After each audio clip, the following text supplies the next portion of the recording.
they come that way. I said, oh, where am I going? How's everyone doing? Good. Good. How are you? Good. I think you know all these faces and all these faces know yours, but we'll still ask if you can. We'll start with an opening statement from Coach. Take questions, put your hand up, and I'll call on you and get you a mic so you can get your incredible questions on tape. Incredible. The bar's been set high. Yeah. No pressure. But go ahead, Lindsay. Yeah, well, hi everyone. Thanks for coming out. It's neat to see the interest in our program on a Thursday in September. We've come a long way. But just wanted to meet with you guys, and I know, didn't get a chance over the summer to do a formal update. And this fall, we're going to get rolling pretty quickly here. So just wanted the chance with our local media just to touch base and give you a chance to ask some questions. It's been a really good summer and start to the fall. It's been busy for me. Those two things aren't mutually exclusive. Like usually busy and really good, kind of live in that same world. But I think the summer, was energizing for our staff and our players, and then rolling into fall here, we're still in the fall like access, which is a little bit less, and then we'll kick into gear with the beginning of the season training camp, the 42 days before we play a game on September 23rd. So eagerly awaiting that when it's all basketball all the time. We're really excited about our group. I think we're getting better all the time, and the standards remain the same. The expectations remain the same, even though some faces are different. I know one of the incredible questions will probably be about Juju. She's doing great. I just saw her in the training room.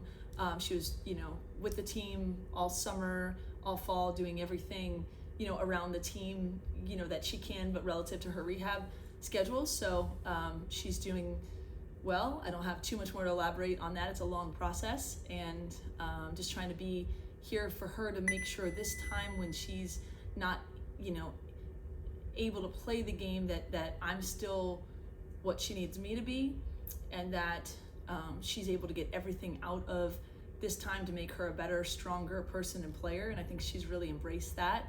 And she's been an incredible teammate. So that's the update there. I have no other update in terms of timetables. So just to preemptively say, I don't know anything else other than she's attacking her rehab and in a really good place with that. I can take questions on the other players and everything else, but we're super excited for the season to get going. I know the schedule just dropped, so that's of note as well. Okay, we'll start with Ryan and pass it to CC and Jordan. Hey, Lindsay. Hi.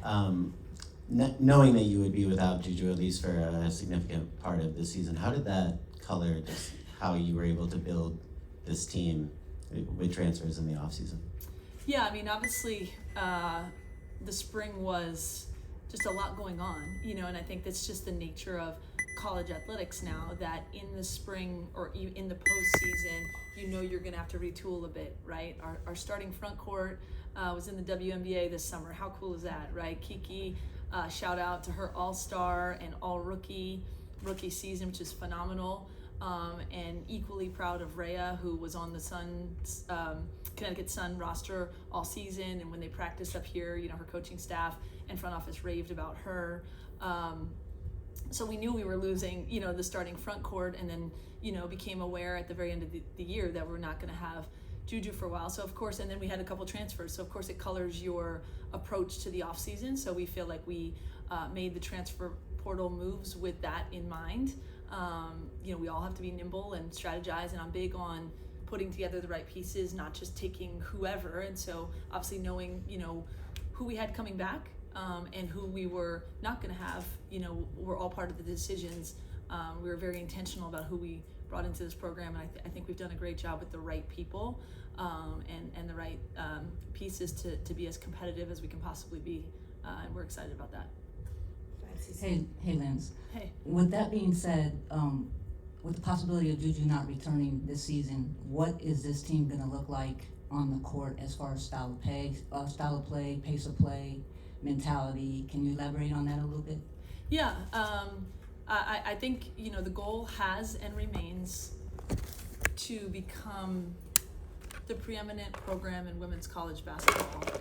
And that, that's the big, moonshot, as they say, and I think we've taken some incredible strides to get there with the help of administration, with the help of our staff, and then on a day-to-day basis, you just try and get better than you were the day before. From a basketball standpoint, with some of the personnel shifts, I've done a lot of studying this off season. Spent some time with the Phoenix Mercury at their training camp and watching a lot of stuff. The game is becoming more versatile. Obviously, it's pretty well said that we do a lot of WNBA style stuff. We have a lot of positionless players. And so I think that we're trying to play faster than ever. We're trying to spread the floor as much as ever. We're trying to play basketball the way that we want to play, to make ourselves, the best possible team we can be. And then you plug in players and you take out players, and obviously their skill sets, you adjust to their skill sets, but the way that we want to show up for one another, I think, is what we've been working on. I think we'll have a very fast, a very versatile team. And that's something we're excited about. Thank you, Jordan. Hey, Lindsay. With Juju, unsure when she could come back, how does that kind of change how you construct the offense and the defense, and kind of how it goes versus knowing that she's not going to be here, to the possibility of she could come back? Is it kind of a struggle figuring out what's going to work best when she's not here versus when she's finally going to come back? No, it's not a struggle in terms of, what we're going to run and how we're going to play. Look, obviously it's been an incredible thing to have, sort of the most lethal scorer in college basketball on your roster, but we have never been like, okay, Juju's here, so we're going to only do this or only do that, right? We're, we do a lot of stuff in transition. We do a lot of stuff out of reads. We do a lot of stuff out of spacing, and then you learn people's strengths, right? And so when you have, a Kiki, it's, hey, let's try and, manipulate the court to get her here. When Juju's good at this or that, or Kennedy, and now Jazzy, London, whoever, you put them in their spots, and then you figure out who's good at what, and sometimes you're more trying to control the look, and other times it's happening in flow, but there's no one else that's going to step in and be Juju and do what she does. But I think the way that we want to play will hopefully empower and put the entire team on a platform to do what they do well. And then, when you're able to, plug a Juju Watkins back in, it only makes you, more lethal. Or when you add players that come in as recruits, or, as players in our program develop, the idea is to, be really hard to guard no matter who's on the floor. And then obviously, you want to have as much talent as possible in those spots as well, and do the best that you can to, to feature those talents that people have. But the way that we're trying to play, I think, is certainly the focus of the fall, right? Is that ball moving? Are we creating open threes? Are we creating easy twos? Are we getting to our spots in the mid-range? And that's really what it's been about from a basketball standpoint. And then it's been about mental and physical toughness and fitness, because I do think that's really important to our program, to be the fittest, most athletic team in the country. And we have a great strength coach. We have players that buy into that. We have a great athletic trainer. And so that's as much as the summer and fall as the X's and O's. It's kind of the two things working together, and our players have really bought into that. Hi, I'm Haley from the OC Register. London Jones was one of the attention-grabbing transfers that happened, so I'm kind of curious as to if you can give some insight as to how that all came together and what she's adding to your team right now. Yep. One really cool thing that happened this summer, I should probably try and find it here, but you can ask Ryan over there. My phone has so many things on it you wouldn't believe. I'm losing all the memory because I have so much stuff. So I was going through trying to delete some things, and I found a voicemail message from June of 2019. That's wow. Is that 6 years ago? Or 5.5 years ago? So if London's 21 now, she was 15 years old? And it was a message on my phone. It was the day I'd accepted the Cavs job. And it's London on my voicemail saying, "Hi, Coach Lindsay," because she sounds like a 15-year-old. "Just wanted to say I'm so happy for you. Congratulations, and don't forget about me." How crazy. I played it for her. We were both like, oh my gosh. So I've known her since I was the coach at Cal. And she says, if I hadn't left Cal, maybe things would have been different. But obviously I was super happy, for her when I was with the Cavs that, she went to the other school in LA and had a good career. But obviously there's a relationship there, and you know, when she went into the transfer portal, you know, there was some honest conversation about, you know, does she fit here, and does she fit here with what, you know, we need from her. And having a relationship prior to that obviously helps in terms of just knowing people as humans, but every decision we make in the transfer portal is really about fit, is what you can do and what you're looking for consistent with what we think that we need, right? It doesn't, you know, mean that anyone else's previous school wasn't good for them or whatever. It's just everyone's trying to find what, you know, is the next best thing. And so that relationship in the past, I think, helped there be a comfort zone, but we knew that we were going to need, you know, some of the things that London brings. And I also think we're going to give her an opportunity to maybe do some different things that she hasn't done, you know, in the past couple of seasons. And so, you know, she's someone that we're really excited to have. She's worked really hard this summer. It's a lot to take on a new system in a short amount of time, and she's embraced that challenge, and she's definitely going to be a significant part of what we're trying to do here. We go Cameron, and then Ahmad, and I'll bring it back up front. Hi, Coach. Cameron from the Next. Wondering if you could talk a little bit about anything that surprised you this summer with players. And then secondary, the schedule we just got the schedule in our inboxes like 12 minutes ago, but can you, is there anything that you have circled on the calendar aside from obviously like UCLA? So the surprises of the summer, or you know, the beauty of this job is like it's ever kind of changing. There's always growth. There's always things that, you know, you expect and don't expect, and that's great. Gosh, I can think of a lot of them. I would say one of the first things is that I think every player here would tell you there's a good feel to it, right? That there's a really good chemistry authentically and naturally, which is great. I think that the returning players and new players have meshed really well. I think that, I mean, gosh, I could talk about any number of people, but, you know, Kai Milton is probably one of the less heralded transfers. You know, probably a lot less publicity, but she's had a heck of a summer and really fit in here with less fanfare, I should say. But really all of our transfers have come in. I mean, London and Cara Dunn provide veteran leadership, even though they're new here. You know, Cara Dunn was a first-team All-ACC performer, and you know, played on a really good Georgia Tech team, and so you get kind of some leadership from new people, which is great. You know, a lot of you guys saw Kennedy Smith perform on the AmeriCup team, and I think that was significant in that. Kennedy was age appropriate for the U19, and she went ahead and got invited to the AmeriCup, which is, there's no age, it's just the best college players, you know, returning to school, and went ahead and earned a spot on that team and earned a really, I think, important role on a team that won a tough gold medal. So that, you know, her growth has been great. I mean, I could go through all the players, right?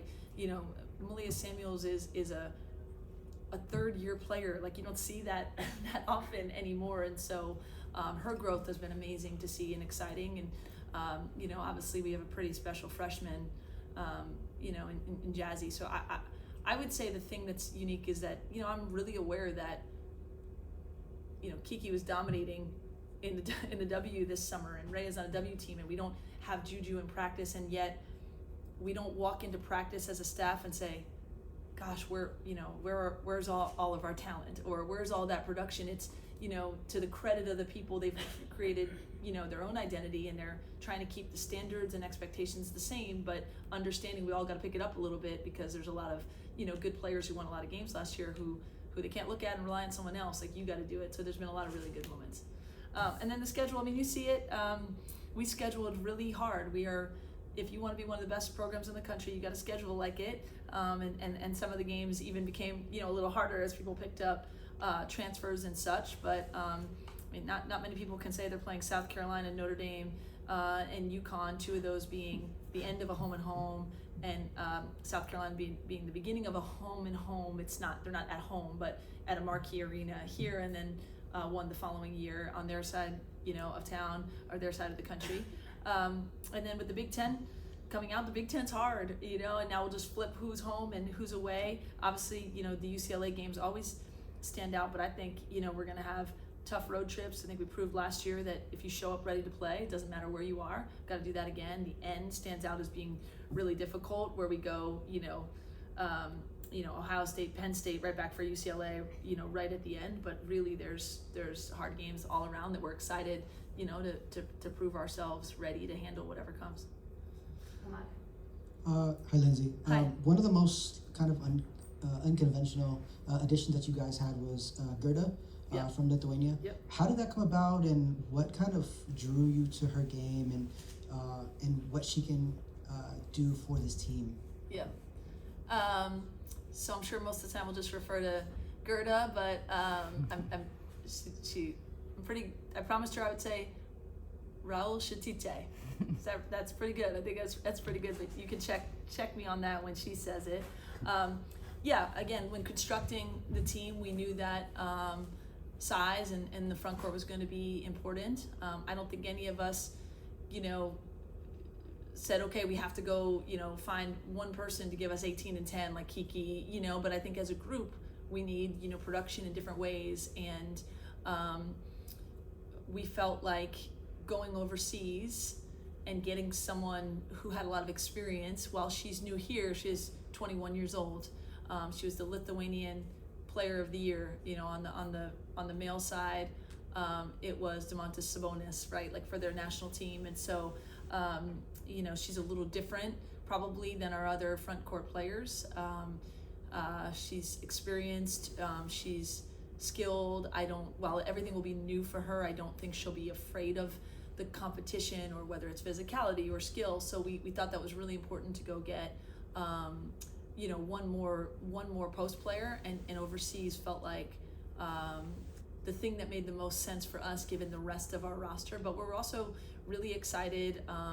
Vivian Iwuchukwu had a great summer. I don't know if you guys know, but her freshman summer, right when she got here, she had an injury that required surgery, and so she kind of missed the summer and then was healthy to play. And then Laura Williams was healthy in the summer and then got hurt with an ACL injury early in the season. So those are some young athletic bigs we're excited to have. And like I said, Kai's had a really good summer, but Gerda in that mix as well. We feel like there's a post group that's going to be able to be productive for us, even if it looks a little different than the faces that you got used to seeing last year. Obviously, Clarice and Rhea were here for 4 years, and then Kiki was such a major impact player off the bat.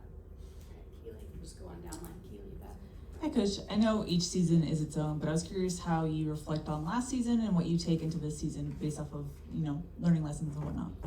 Yeah, it is. It's each season is really different, but obviously the growth trajectory and what we do is also not in a vacuum, and everything impacts everything.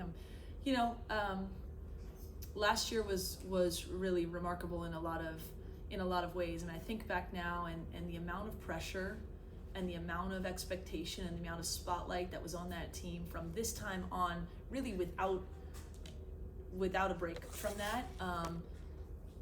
Was something that I'm proud of, the fact that we met almost all of those expectations. We had a dip in that Notre Dame game, and we we kind of took off from there, and then to win a Big Ten regular season title, we're really proud of. The tournament, Big Ten tournament championship game, still stings a little bit, but that was a heck of a battle. And then obviously, I think everyone felt going into NCAA tournament that we were a national championship contender, and no one would have expected nor wanted nor chosen, Juju's injury. But I think the way that we responded to that was things that we're really proud of. And then obviously in the off season, everyone's off seasons now are a little more tumultuous. So we learned from that too, and that's okay. Like I learned a ton of lessons from having a team, with that much talent, that much expectation of what went well and what I would do differently. And I don't think it was our time. It was our time to do the things that we did, and I think now it's time to grow and learn. And we know that the big goals are still there in front of us, meaning Final Four, national championship. But I think just the way that I've also learned, like as much as those are the big goals, I think we've doubled down on who we are and what we want to do every single day for these young women, and that's something that's been a big theme, with our staff and our team of just doubling back on day to day, right? How we coach and how we mentor and how we spend our time around this team. So all of it blends together. But this year feels new and fresh, but within the context of trying to become, the preeminent program in women's college basketball. Hey Lindsay, Hi. any other hidden gems on that phone? Oh man, yes. Lots of, if you ever want any, dirt on my children, I've got Jordan, at age 2 doing some crazy stuff. But yes, old recruiting messages, old videos.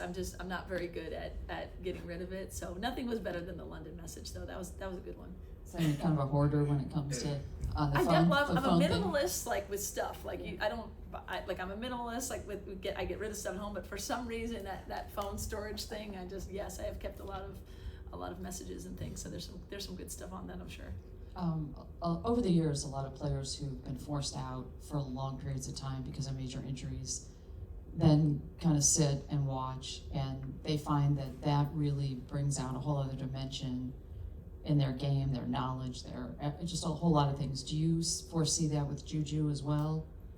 Yes, I think she's just a resilient person, a determined person. So she's gonna get a lot out of this time, right? And I'm so committed to helping her, just take advantage of the time that she has here, where she's not, in the same kind of rat race, so to speak, as that she has been for the last couple of years. And so I have no doubt that there's going to be a point at which we look back and say, wow, she got better at this, stronger at this, wiser at that, because that's how she's going to use her time. And I'm seeing it every day, just in terms of her conscious I think the decision and natural ability to really pour into the team in ways that she can, right? Like, look at what she's given the team and look at what she's given the school and everybody on the court. But she's also, I think, conscious of the fact, like, okay, I can still, be there for my teammates in other ways as well. And she's physically present whenever we're doing stuff, but just the emotional piece of it as well. Go ahead to Ryan. Who's needs? We've gone this far without asking you any questions about Jazzy. Right. Obviously we talked a lot about filling Juju's shoes. In what ways does she help sort of carry the load without Juju? And just her being as young as she is, where does it feel like she's ahead of the curve, maybe stepping in, versus maybe something you look at her game and think she still has a lot of room to grow in this? I don't know, and I don't think you meant it this way, but I don't know if I'll ever say, nor should anyone ever say, no one's filling Juju's shoes. Those are very unique shoes. But the fact that Jazzy, can step into our program and already just make a really unique and incredible impression on everybody is pretty wild. She's really, really good. Like that, I'll start with that. She's next level good. She loves the game of basketball. There's a lot of similarities with Juju in terms of, there's a stardom around them, but they weren't, social media stars or, TikTok people who happen to play basketball. They are hoopers who, are going to get attention because, of their basketball and who they are as people. So she's an incredible worker. She can, we've had X number of summer workouts and X number of fall workouts. So I'm only dealing with that data and also just knowing her for several years. But her impact on the basketball court just comes in a lot of different ways. She glides. She's very fluid. She can score it. She can pass it. She impacts the game defensively. She comes in ready in a way that is very unique for someone her age. And so we're super excited.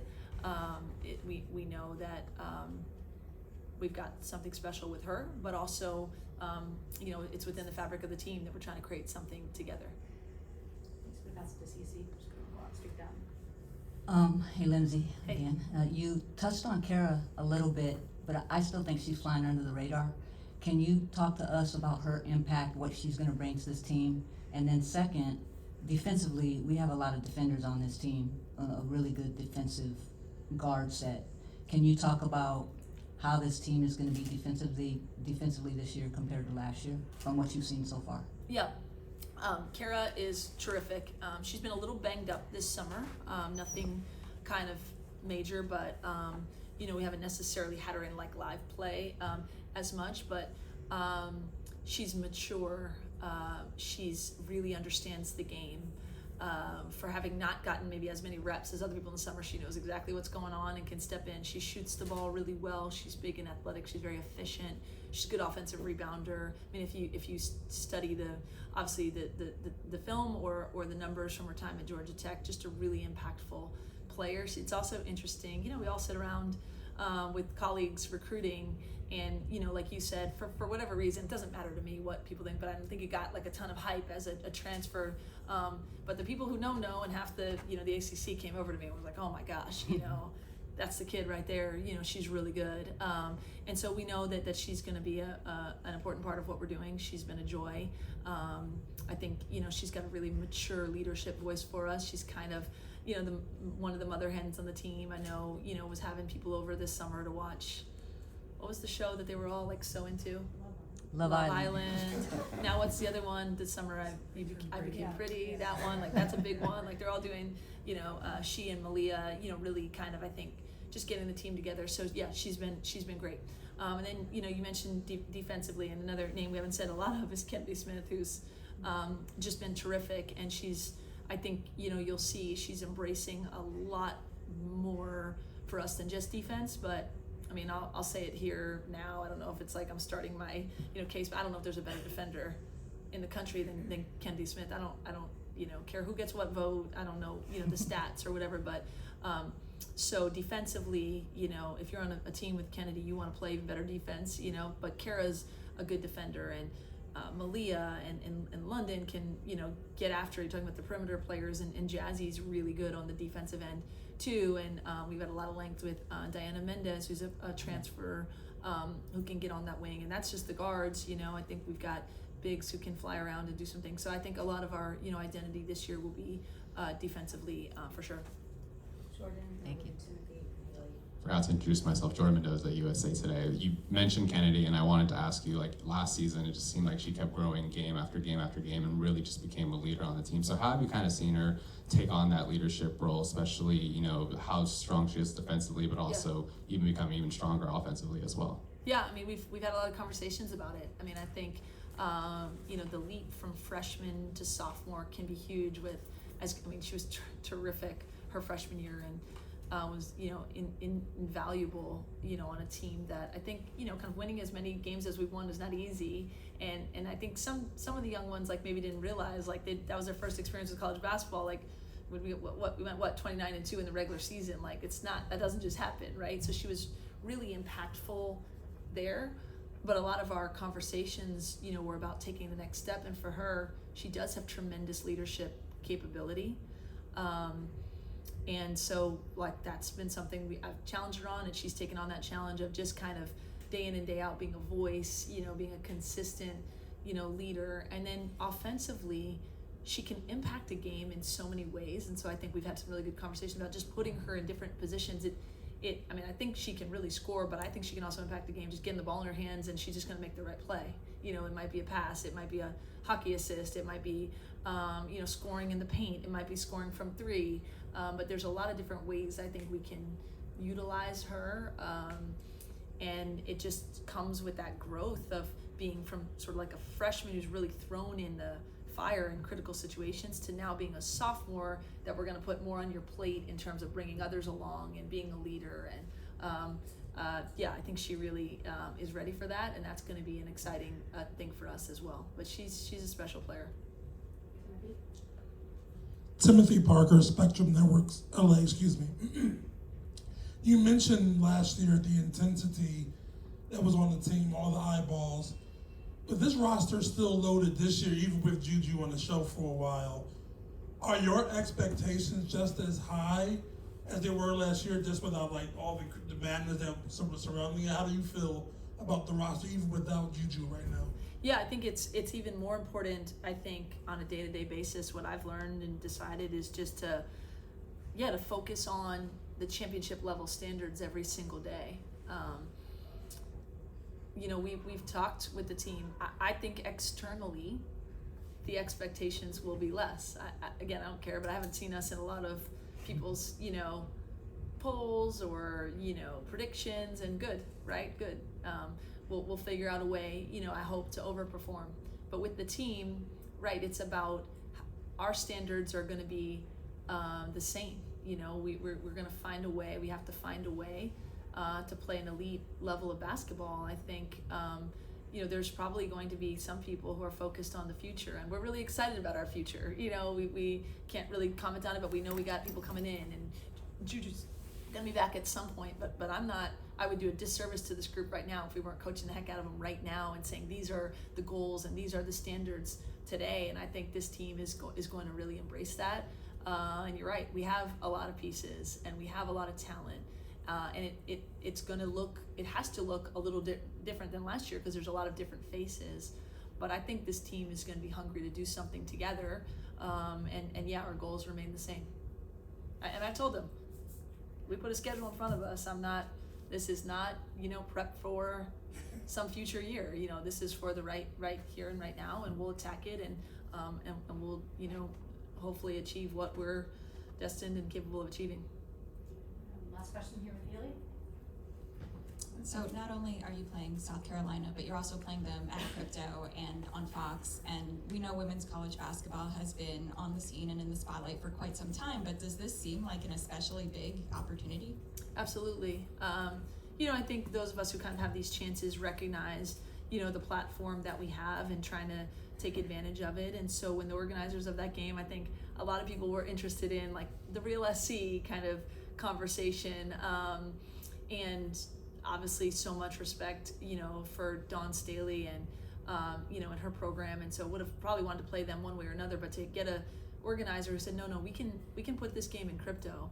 And we can put this game in Crypto without it being a doubleheader or without it being a men's, you know, team anchoring it. Like we want these two premier women's basketball teams in Crypto, and that was something that I think both of us jumped at that opportunity. So, you know, we recognize the platform we have, a lot of respect for the people who see it, and want to give women's basketball kind of that opportunity. And so yeah, we think that that's cool. I'm also really into doing, you know, home and homes too. You know, now there's all these opportunities to go play in other events, and we'll do that. But at times we'll make sure that we have, you know, home and home games too. But I think it's really special for our team to be a featured game at Crypto where the Sparks and the Lakers play. It's a really neat thing, and I'm definitely aware of what that means for our game and our place in that. All right, I think we're good unless you have any last words. Nope, thanks you guys for coming out. Looking forward to it. Thanks everyone. Appreciate it. Thanks, Lindsay.